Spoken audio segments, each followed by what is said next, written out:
The transport shuttle's landing thrusters fought against the merciless winds of Arctic's 5, sending plumes of crystallized gas into the already turbulent atmosphere. Inside, Ava Carter gripped her harness tightly, watching through the viewport as the jagged ice mountains came into view. She had studied this planet extensively, but textbook knowledge couldn't prepare her for the stark reality now unfolding before her. "Final approach to landing zone," announced the pilot, voice crackling through the intercom. "Current surface temperature, -73 degrees Celsius. Wind velocity, 48 kilometers per hour. Atmospheric pressure, 60% of galactic standard." Ava glanced around at her fellow cadets. 12 of them in total, representing 8 different species across the Galactic Academy's Advanced Survival Training Program. Unlike her, most possessed biological adaptations for extreme environments, specialized circulatory systems, hibernation capabilities, or metabolic shutdown mechanisms. She was the only human.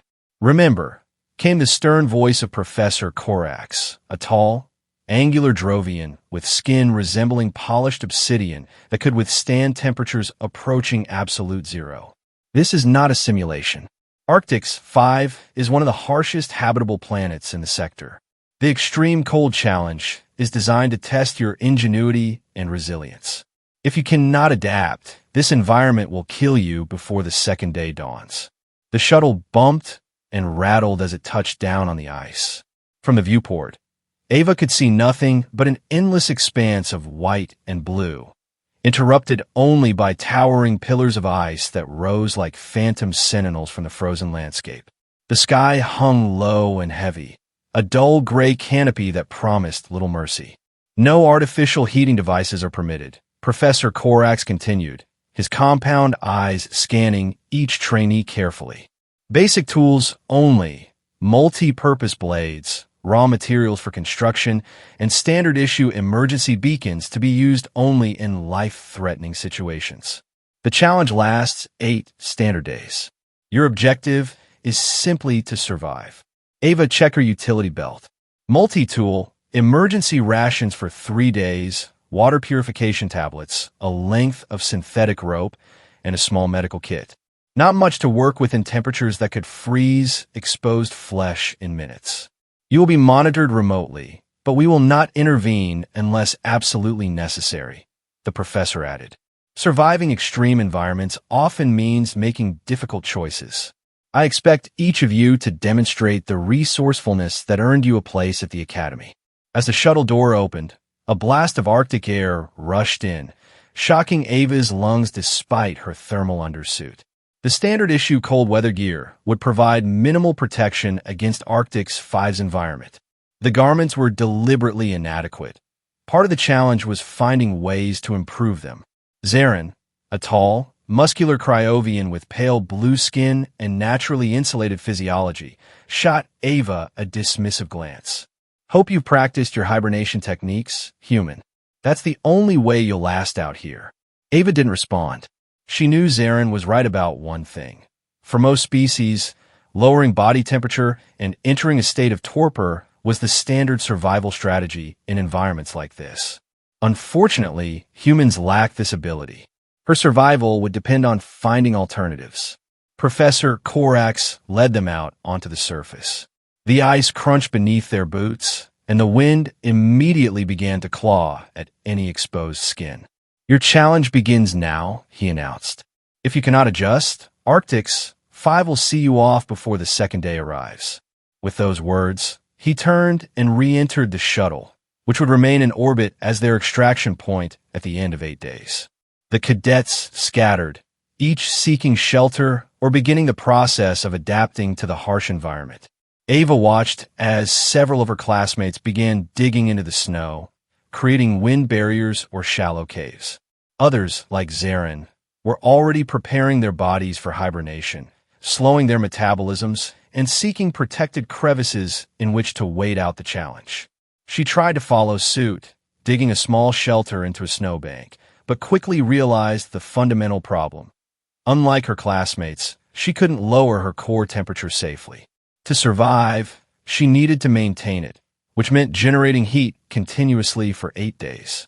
After an hour of digging, Ava's fingers were already numb despite her insulated gloves. The cold was seeping into her bones, and her shelter provided little protection from the wind that seemed to cut right through her standard-issue gear. Having trouble, human? Zarin called from a nearby ice formation where he was preparing his hibernation spot. Just lie down and sleep it off. Oh wait, you can. You. His laughter was cut short by a gust of wind that sent ice crystals swirling around them. Ava ignored him and continued to work, but her progress was slowing.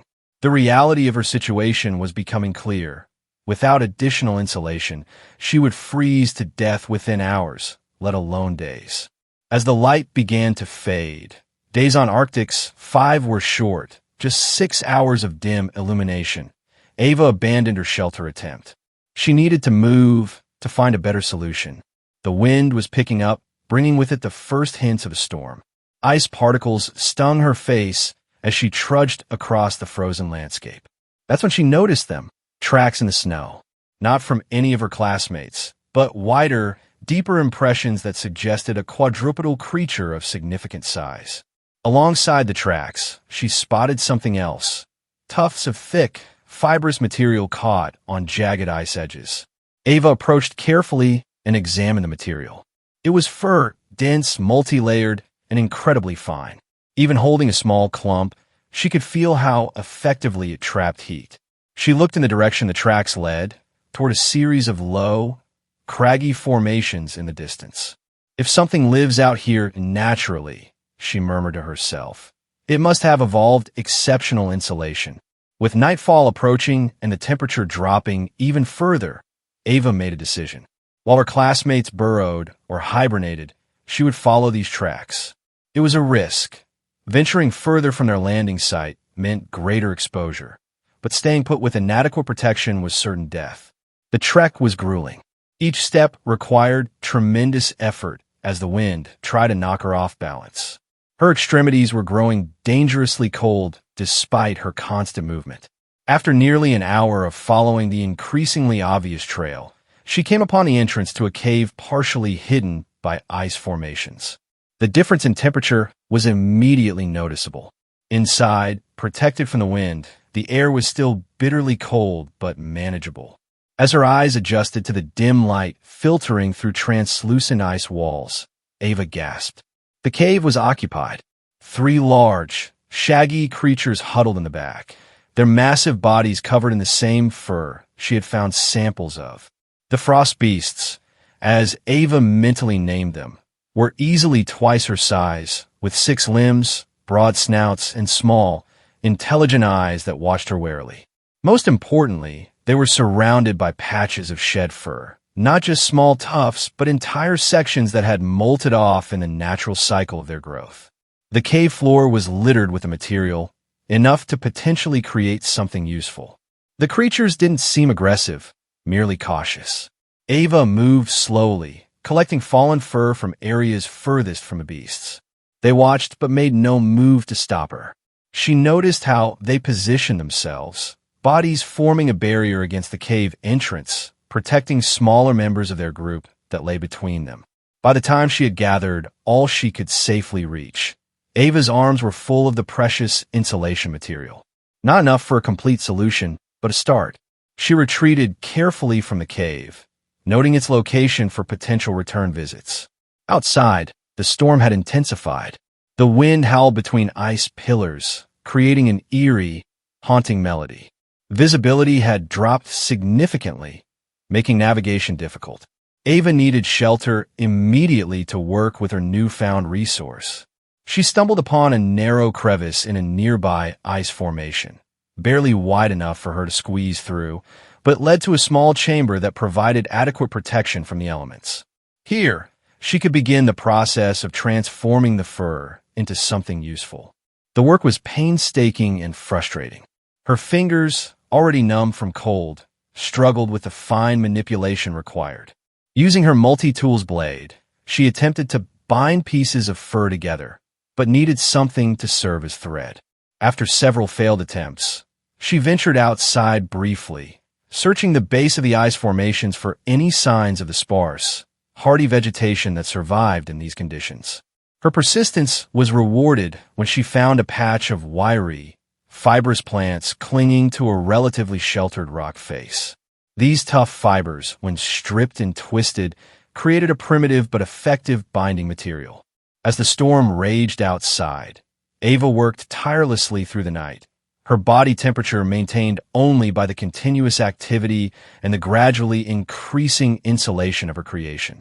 By morning, if the slightly less oppressive darkness could be called that, she had managed to create a crude vest from the fur, which she immediately donned beneath her standard-issue gear. The difference was remarkable. The fur trapped her body heat far more effectively than her Academy-issued clothing. It wasn't a complete solution. Her extremities remained vulnerable, but it was progress. She needed more material. When the storm temporarily abated, Ava ventured out again. The landscape had been transformed overnight, with new snow drifts and ice formations changing the topography. She carefully retraced her steps to the Frost Beast cave, intent on gathering more of the precious fur. As she approached, a commotion caught her attention. Not at the cave, but from behind a large ice formation nearby. Investigating cautiously, she discovered one of her classmates, Arax, a slender Athelian with silver-blue skin who had been particularly quiet during their briefings. Arax had fallen into a crevasse, a deep crack in the ice partially hidden by fresh snow. The fall had apparently injured his leg, preventing him from climbing out. More concerning was his physical state. Athelians were among the species that could enter hibernation states, but Arax seemed to be dangerously cold, his hibernation process interrupted by the injury. Ava faced a difficult choice. Helping Arax would cost her valuable time and energy she needed for her own survival. The cold was already seeping through her improvised vest, and the window of manageable weather would not last long. Help! Arax's voice was weak, his normally melodic speech pattern flattened by the cold. Cannot hibernate properly. Ava's decision was made in an instant. She secured her rope to a solid ice protrusion and carefully lowered herself into the crevasse. Arax was semi-conscious, his silver-blue skin taking on a dangerous grayish tinge. With considerable effort, she managed to secure the rope around him, and, using a basic pulley system created with her multi-tool, gradually raised him to the surface. The rescue had cost her dearly in terms of energy and warmth. By the time they were both safely above ground, Ava's teeth were chattering uncontrollably. She had no choice but to bring Arax to her temporary shelter, sharing the limited protection it offered. Why? Help! Arax asked as she used some of her precious fur to insulate his injured leg. Because that's what humans do, Ava replied simply, though privately she wondered if she'd just compromised her own survival. For the next few hours, she alternated between tending to Arax and continuing work on her fur garment. The Athelian gradually stabilized, his body's natural healing processes beginning to address his injuries now that he was out of immediate danger. Your fur creation, he observed, watching her work. Ingenious adaptation. Ava nodded, her focus on the increasingly complex piece of cold weather gear she was constructing. I can't hibernate like you can. Have to find other solutions. By the time Arax was well enough to return to his own shelter, a carefully constructed ice burrow some distance away, Ava had fashioned crude mittens and a hood to complement her vest. The items were ugly but functional, dramatically improving her heat retention. The third day brought new challenges. The brief period of calm, weather gave way to increasingly erratic conditions. Wind patterns shifted unpredictably, and the ice beneath their feet occasionally cracked and groaned, suggesting instability in the planetary crust. Ava made several more trips to the Frost Beast cave, each time collecting more of the shed fur. The creatures seemed to have accepted her presence, even moving aside slightly to allow her access to particularly large deposits of the material. She noticed more details about their behavior, how they communicated through subtle body movements, how they arranged their shedding in particular patterns. By the fourth day, her creation had evolved from separate pieces into a more cohesive suit, complete with leggings, a full hood, and mittens. She had used bone fragments found near the cave entrance to create crude fastenings, allowing the garment to be secured tightly against her body. The shift in her situation was dramatic. While still cold, she was no longer in constant danger of hypothermia. She could move more freely across the terrain, explore further, and rest without immediate risk of freezing. It was during one of these exploration trips that Ava noticed the first signs of the approaching megastorm. The cloud patterns were changing, forming distinctive spiral configurations that the Academy training materials had identified as precursors to Arctic's 5's legendary ice tempests. She needed to warn the others. Many of her classmates were in hibernation states, vulnerable if their shelters were compromised by the coming storm. Moving quickly across the increasingly treacherous terrain, Ava located 3 of her classmates, including Zarin, and alerted them to the danger. "Why should we believe you?" Zarin questioned, his body already showing signs of the metabolic slowdown that preceded full hibernation. "Because that storm will collapse your shelter," Ava replied, pointing to the weaknesses in his chosen location. "You need to move deeper into the ice. Formations before it hits." After initial resistance, the evidence of the approaching storm became impossible to ignore. Zarin and the others reluctantly followed Ava's advice, relocating to more secure positions. As they worked, Ava noted their curious glances at her first suit. "You made that?" asked Lynn, a normally reticent Vexian with enhanced cold tolerance. "From native materials?" Ava nodded, continuing to help secure their new shelter. "Frost beast fur. They shed it naturally." By evening, the storm that had been building for days finally unleashed its full fury. The wind reached speeds that could lift an unanchored person off their feet. Ice crystals whipped through the air with such force they could lacerate exposed skin. The temperature plummeted further, beyond what even Ava's suit could fully protect against.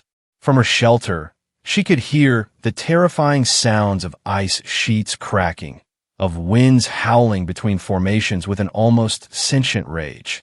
The planet itself seemed determined to expel any foreign presence. During a brief lull, Ava heard a faint distress signal, not electronic but vocal. Someone was calling for help.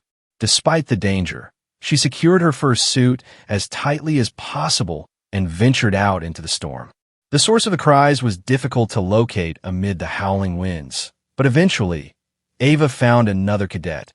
This one a Meridian named Tals, whose hibernation pod had been crushed by a collapsing ice pillar.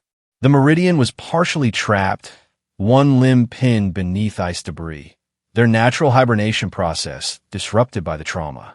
With careful application of her multi-tool and sheer determination, Ava managed to free Tals from the debris. The Meridian was in no condition to travel far, so Ava made a critical decision. She removed part of her precious fur suit, wrapping it around Tals's most vulnerable areas. "You need this more than I do," she said, helping the Meridian to a nearby shelter that had remained intact. "Stay here. I'll check on the others." The sacrifice was immediately felt. Without the full protection of her suit, the cold attacked Ava mercilessly. But she pushed forward, driven by the knowledge that others might be in similar danger. Over the next hours, as the storm reached its peak intensity, Ava located 3 more classmates in distress. One had been separated from their supplies, another had suffered equipment failure, and the third, a young Altherian named Rix, had been caught completely unprepared by the storm's ferocity. Each time, Ava shared what protection she could, using her knowledge of the terrain to guide them to safer locations. Each time, she sacrificed more of her own comfort and safety. By the time the storm began to wane on the 6th day, Ava was exhausted and dangerously cold. Her first suit was now little more than a vest and hood, the rest distributed among her classmates who needed it most. She had retreated to the Frost Beast cave, hoping to gather more materials to rebuild her protection. To her surprise, the creatures seemed to recognize her state of distress. The largest of them shifted position, creating a space in their communal huddle, an invitation. Too exhausted to question this unprecedented behavior, Ava gratefully accepted, settling into the warm pocket created by their massive bodies. The cave's relative silence was broken only by the gentle breathing of the creatures and the distant howling of the diminishing storm. In this moment of respite, Ava observed how they had arranged themselves, the strongest on the perimeter, the youngest and most vulnerable in the center. They were not just sheltering, they were cooperating, protecting each other. "That's it," she whispered to herself. "That's how you survive here. Not alone, but together." When she eventually left the cave, carrying a fresh supply of shed fur, Ava had a new purpose.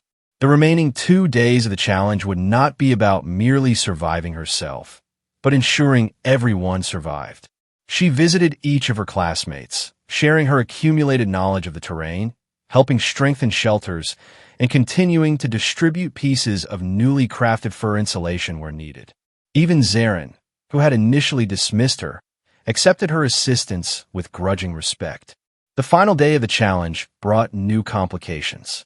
The storm had dramatically altered the landscape, obliterating familiar landmarks and creating new hazards. The extraction point, where Professor Carax's shuttle would return, was now separated from their position by a massive crevasse that had opened during the storm. Ava gathered the conscious members of their group, those not in deep hibernation states. "We need to find a way across," she explained, pointing out the problem. "Or find a way to signal the shuttle to an alternate pickup point." It was Arax who spotted the solution. "The frost beasts," he suggested. "They must cross these crevasses regularly. Perhaps they know a path." Following his suggestion, Ava led the group to observe the creatures from a distance. Sure enough, when a small group of frost beasts departed their cave, they navigated confidently across the altered terrain, using a route that wound between ice formations and eventually crossed the crevasse at a naturally formed ice bridge. The group followed this path, marking it for those who would come after them. The bridge was narrow and frightening, but it held firm beneath their careful crossing. By midday, they had reached the extraction point and began the process of retrieving their hibernating classmates.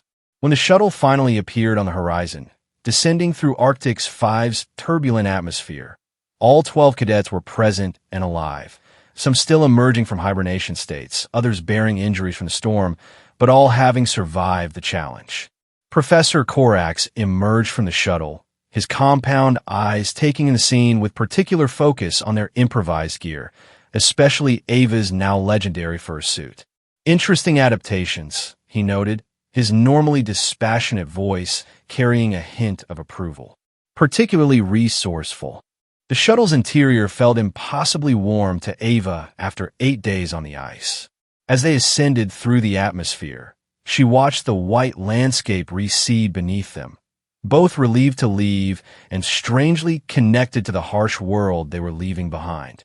Back aboard the Academy vessel, the evaluation process began immediately. Ava was summoned before the assessment committee, where Professor Corax presented his observations.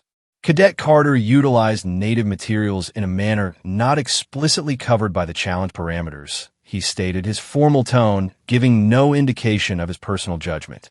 Her interaction with indigenous life forms was extensive and could be considered interference.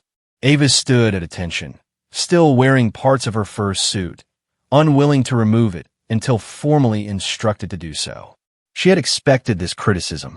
However, Professor Corax continued, her innovation directly contributed to the survival of at least 4 other cadets whose hibernation protocols were compromised by unforeseen circumstances. Her actions demonstrated exceptional resourcefulness, adaptation, and, most notably, leadership in crisis conditions. The committee deliberated briefly before rendering their verdict. Not only had Ava passed the challenge, but she was being commended for her performance. Furthermore, she was being offered a position on a research team that would return to Arctic's 5 to study the frost beasts and their social structures more comprehensively. The first suit will be preserved in the Academy archives, announced Dr. Alera, the committee chair. As an example of adaptive survival techniques, you've shown that sometimes the best solution isn't what's been taught, but what's been observed. After the formal assessment, Ava found herself surrounded by her former classmates. Tals, the meridian she had rescued during the storm, presented her with a small device, a personal shield generator, as a token of gratitude. "You saved my life," Tals said simply. Few would have ventured out in that storm. Even Zarin approached her, his initial arrogance replaced by genuine respect. "I underestimated you," he admitted, "and underestimated your species. The ability to adapt without hibernation. It's impressive." As the group dispersed to their various assignments, Ava found herself alone in the observation deck, staring out at the stars. In her hands, she held a small sample of frost beast fur that she had kept, not as a trophy, but as a reminder of what she had learned. The creatures had shown her that survival wasn't just about individual adaptation, but about community and cooperation. They had survived on that frozen world for countless generations, not by competing, but by supporting each other. Arctics 5 had taught her more than just survival skills. It had shown her that even in the most hostile environments, life found ways to thrive through cooperation. The frost beasts weren't just surviving. They had developed social structures, communication methods, and protective behaviors that hinted at a complex culture. And now she would have the chance to study them properly, to learn from them rather than just use them. The thought filled her with excitement and purpose. Ava carefully folded the first sample and placed it in a secure pocket of her uniform. She would return to Arctics 5 not as someone struggling to survive, but as someone seeking to understand. And maybe, just maybe, what she learned there would help humanity face the challenges of other harsh worlds across the galaxy. As the Academy vessel accelerated away from the ice planet, Ava made a silent promise to herself. She would honor the lessons of the frost beasts, resilience, adaptation, and most importantly, the strength found in helping others survive. Together, in the vast coldness of space, those were lessons worth remembering.